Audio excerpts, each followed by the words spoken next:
இங்க அமர்ந்திருக்கும் அனைவருக்கும் வணக்கம். நான் எதை பற்றி பேச போறேன்னா, வக்கீலான என்னெல்லாம் பண்ணுறேன் நான் பேச போறேன். இப்போ நானே வக்கீல் ஆகணும் அப்படின்னு நினைச்சேன்னா இப்போ ஒரு திருமண சம்பவம் இருக்கு. நான் ஃபர்ஸ்ட் டைம் நினைச்சது வந்து பள்ளியில் பெருமாள் இந்த படம் பார்த்து நான் ஃபுல்லாக ஃபர்ஸ்ட் டிராயிங் எடுத்து மேலே ஒரு நோட் போட்டுக்கிறேன் அப்படின்னு நான் ஸ்டார்ட் பண்ணேன். அப்போதான் எனக்கு படிக்கணும் அப்படின்னு ஆசை வந்துச்சு, பிஏ. அதுக்கப்புறம் வந்து பிப்ரவரி 14, 2022 நான் ஒரு ஹாஸ்பிட்டல் போயிருந்தேன். அங்கே வந்து ஒரு பஸ் தான் டைமிங், ஒரு பஸ் அந்த பஸ் போகுது. போயிடுச்சு கன்சல் பண்ணோம்னா ஹாஸ்பிட்டல் செக்அப் முடிச்சு போயிட்டே அந்த பஸ்ஸில் போய் ஏறினாங்க. ஆனால் பஸ் நிற்கவே இல்லை. ஏன்னா அது பெண்களுக்கு வந்து இலவசம். நாங்கள் கேட்கல இலவசம் வந்து முதலமைச்சர் சொல்கிறேன், எங்களுக்கு வந்து ஃப்ரீயாக போங்க அப்படின்னு நாங்கள் கேட்கவே இல்லை. அப்போதான் வந்து நான் கண்டக்டர்லாம் வந்து என்ன சொல்கிறாங்கன்னா, சும்மா தான் வரீங்க, நின்றுப்பாங்க, உட்காந்துப்பாங்க, இப்பெல்லாம் நான் நிறைய டைம் நிறைய பஸ் இருக்காங்க கேட்டுருக்கேன். அதுக்கப்புறம் வந்து நான் அன்னைக்கே எங்க ஊர்ல இருக்கிற ஒரு கவர்மெண்ட் வழக்கறிஞர் கிட்ட நான் போய் கேட்கிறேன், இந்த மாதிரி ஒரு சம்பவம் நடந்துச்சு, எனக்கு தெரியாது, அப்போது கேஸ் போடுவேன், நீங்க எனக்கு வந்து எப்படி கேஸ் போடணும் என்னன்னு சொல்லுங்க அப்படின்னு. அவர் எனக்கு சொன்ன அறிவுரை என்னன்னா, இதை வந்து நான் போட்டு நீ செய்யக்கூடாது, நீ படிச்சுட்டு வந்து இது மாதிரிலாம் நடந்துச்சு அப்படின்ட்டு நீ பார்த்து போடு.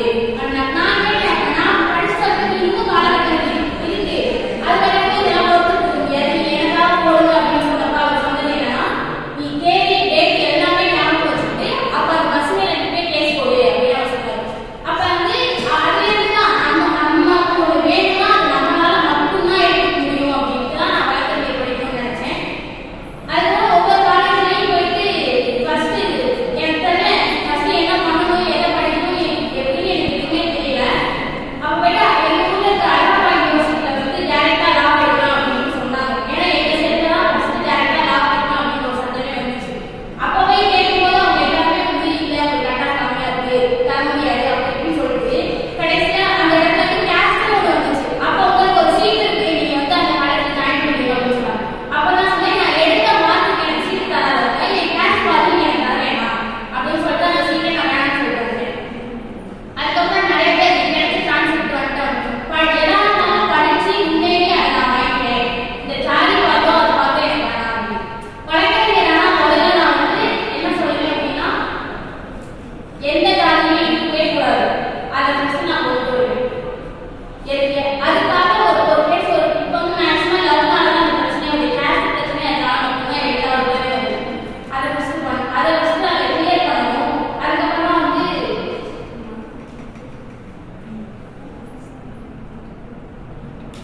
கிரிமினல் படிக்கணும். கிரிமினல் படிச்சு அதுல என்ன இருக்கோ அதெல்லாம் பண்ணணும். முக்கியமா வந்து இப்போ ரிவென்ஜ் கேஸ்ல கூட அவங்களால எதுவுமே பண்ண முடியாது, நிறைய ஆவணங்கள் இருக்கு. அவங்க என்ன பண்ணாங்க, படத்துக்கு வெளியே போய் அவ்வளவு அந்த பொண்ணோட எல்லாமே தெரிஞ்சு அவங்க ஒரிஜினல் ரெக்கார்ட் வச்சுட்டாங்க. அதை வச்சுட்டு அவங்களுக்கு சிறை தண்டனை வாங்கிட்டு ஒரு 6 மாசமோ 1 வருஷமோ எதுவுமே பண்ணல. 3 மாசம் அந்த நியூஸ் பிரேக்கிங் நியூஸா ஓடிட்டே இருந்துச்சு. கடைசியில் அவங்க அப்பா சொல்லிட்டாரு, என் பொண்ணோட கேஸ் எதுவுமே செல்லுபடி ஆகாது. ஒன்று பண்ணணும்னு நினைச்சா அதை பண்ணணும். ஒரு கனவு நம்ம கண்டோம் அப்படின்னா, ஒரு கனவு அப்துல் கலாம் சொன்ன மாதிரி தான், கனவு காணணும். அது வந்து நைட்ல வர மட்டும் நமக்கு கனவு, அதை பத்தி நம்ம நிறைய யோசிக்கணும், அதுக்கு என்ன பண்ணணுமோ அதை நம்ம செய்யணும்.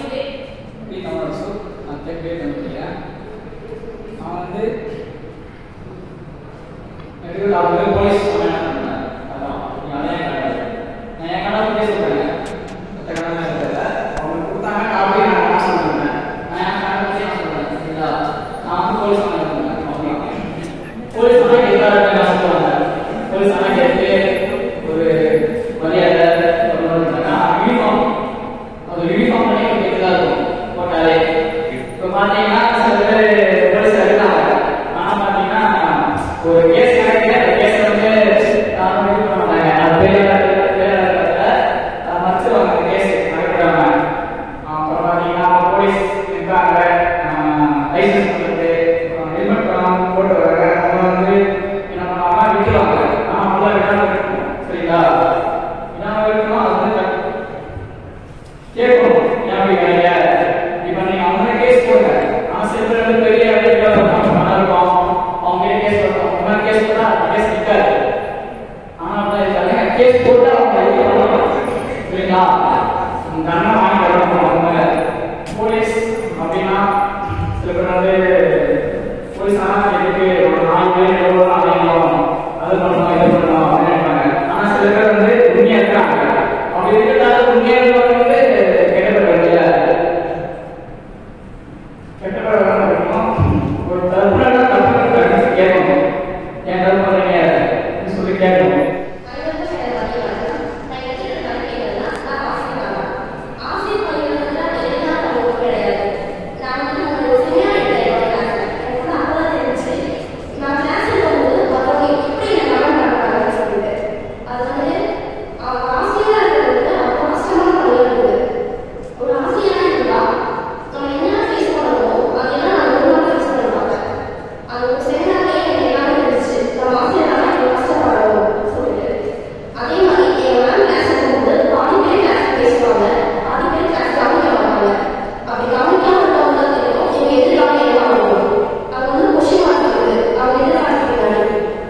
ஒரு